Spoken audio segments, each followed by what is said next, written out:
as you may have expected, Cliff Key in Las Vegas held some top-level wrestling. I'm going to give you a quick 60-second recap, and then we'll really dive into the weeds. At 149 pounds, Yianni Diakomihalis defeated last year's national finalist Sammy Sasso and showed that he was the top dog at the weight. He really earned his #1 ranking this weekend. Another great match that happened was Evan Wick of Cal Poly defeating last year's national champion Shane Griffith. Now, neither of these were like crazy unexpected, but they were some top-level matches. Some other guys who did really well this weekend was Pat Glory of Princeton at 125 pounds, who for the most part dominated his way through the weight. Now, he has yet to really be challenged this season by any All-Americans, but he's on the right path. Another guy on the right path to a potential title is Ryan Deakin of Northwestern at 157 pounds. He defeated Quincy Monday in the finals with a pretty stellar match. Now, as far as the team portion is concerned, Nebraska held a really great tournament. They had 8 placers, 3 finalists, and 1 champ. They ended up defeating Ohio State with 104 points, Michigan with 94.5 points, and Nebraska won with 125 points, showing that like the Big Ten race, especially those bottom like 2, 3, 4, is anything but spoken for. So, want the full breakdown? Well, let's stop stalling and start talking wrestling.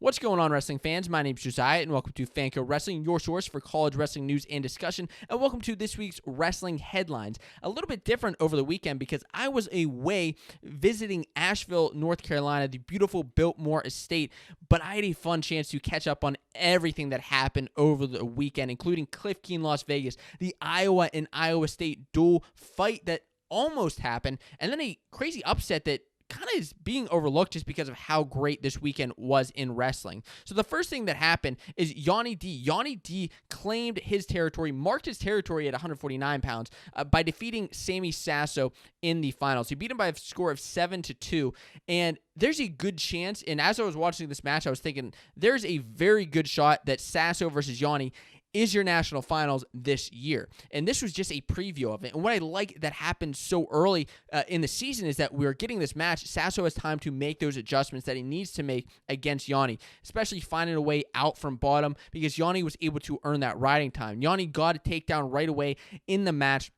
It rode out Sasso for the period. In the second, Sasso did a little bit of riding, but Yianni ended up getting a reversal. Was up 4-0 heading into the third. When Sasso was able to secure a takedown towards the end of the match, but wasn't enough, Yianni got a reversal and rode him out to win 7-2. And reversals were crazy for Yianni this weekend, especially in a match against Ridge Lovett, which happened in the semifinals. And I said, watch out for Ridge Lovett of Nebraska because he could upset and do some crazy stuff this weekend. He almost did it as he took Yianni into sudden victory. Ridge Lovett took Yianni to overtime. Now, Yianni came in right away, earned a takedown, and was really just showing that he was the more dominant wrestler, but Ridge was able to earn a reversal in the third period, ride Yianni out to force the overtime. Now, in overtime, Yianni ended up coming in clutch. He didn't mess around, scored a takedown, and won the match. But man, if Ridge isn't competing for a title this year, like I said, Yianni and Sasso is probably going to be the national finals. Ridge is a dark horse to watch out for. Another guy who some people have considered a dark horse, and I don't know why, but like Evan Wick should be #1 ranked in the country right now. And the rankings haven't come out yet, but Evan Wick entered the tournament as the #1 seed, beat All-American Cam Amin, last year's All-American of Michigan. In the semis is when he beat him 4-1, and then he won in the finals. He defeated national champion Shane Griffith. Wick also won the OW of the tournament. I mean, this is your top guy at the weight class, in my opinion. Now, Griffith, on the other hand, defeated Carson Karchel of Ohio State in the semis by a good score. Did not beat Julian Ramirez. He did not meet him of Stanford or Cornell, Ramirez also beat Shane Griffith earlier this season, just a couple of weeks ago. But they did not meet. Griffith ended up making the final against Wick and lost 6-2 against Wick in the finals. Now, listen, I still think in my mind that Wick should be the #1 seed, but I will say this, okay, #1 rank, but I will say this. Don't watch out for Shane Griffith. Don't expect him just to fall off because he has a couple losses because of this guy sitting in his corner. That's Vincenzo Joseph, who's now a coach at Stanford, who had earlier season losses to a couple guys, ended up defeating them later on in the season. He's the guy that you'll want in your corner later on, but Wick is still your guy to watch out for. Some other upsets that happened at Cliff Key in Las Vegas.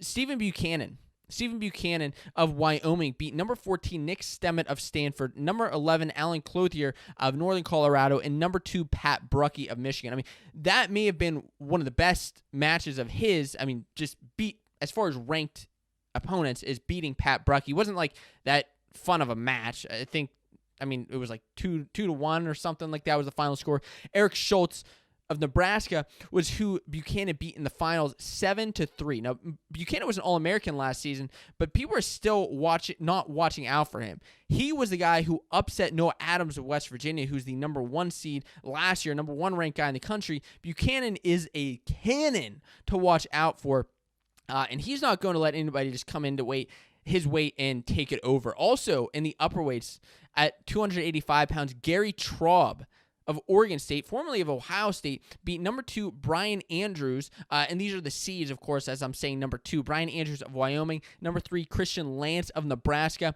and number 4 Yaroslav Slavikowski of Harvard. I always butcher that name, but of Harvard, he beat him in the finals. Now, Traub took Slav down in the finals, but that ultimately forced some sort of injury on Harvard's wrestler, Slavikowski. Unfortunately, you don't like to see that. You hope it's not like a season-ending injury, but it did happen. Ultimately gave Traub the victory of the tournament when he won. Now, the interesting thing here that I do want to note is that Traub actually placed higher than Ohio State's wrestler, Tate Orndorff, where he just transferred out of. So they didn't wrestle, but he did place higher than him.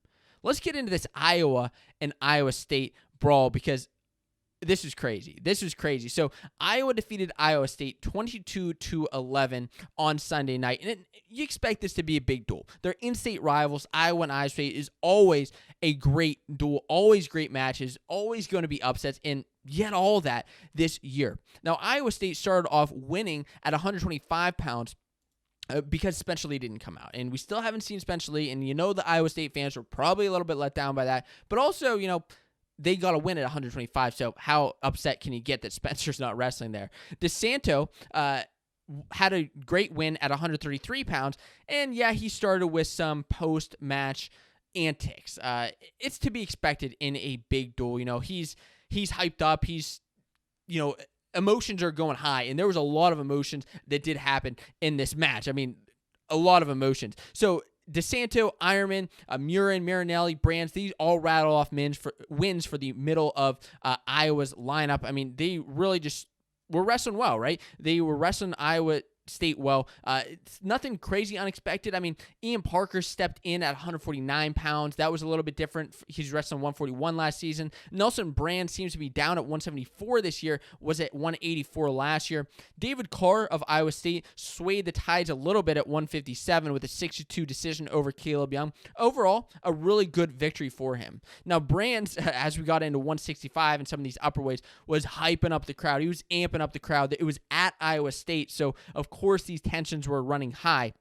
And DeSanto was even yelling at some commentators. There's some video of all this stuff on social media, and I will show you a video of this brawl that happened. But all of this is important as we get towards the end of the match, which is where the kind of almost fight broke out.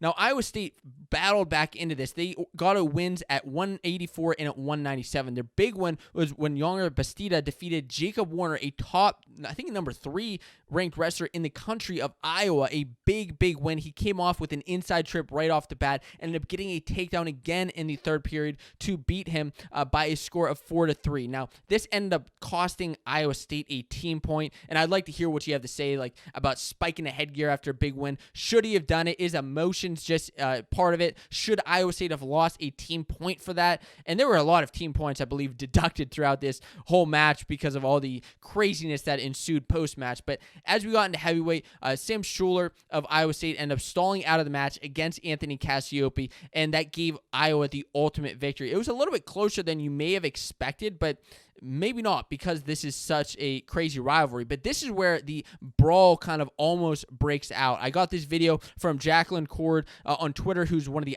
social media girls with Iowa State. Now, you see Brands, he runs over to the Iowa State bench. DeSanto is following right behind him, and there's a lot of yelling, between both teams. They're kind of yelling at each other. Who knows what exactly that they're yelling, but you see coaches pulling guys back. They're so upset that this is happening, but they're also running emotions high, tensions are high in this in-state rivalry. Who knows what could have happened, right? If somebody started throwing a punch or an elbow or something else.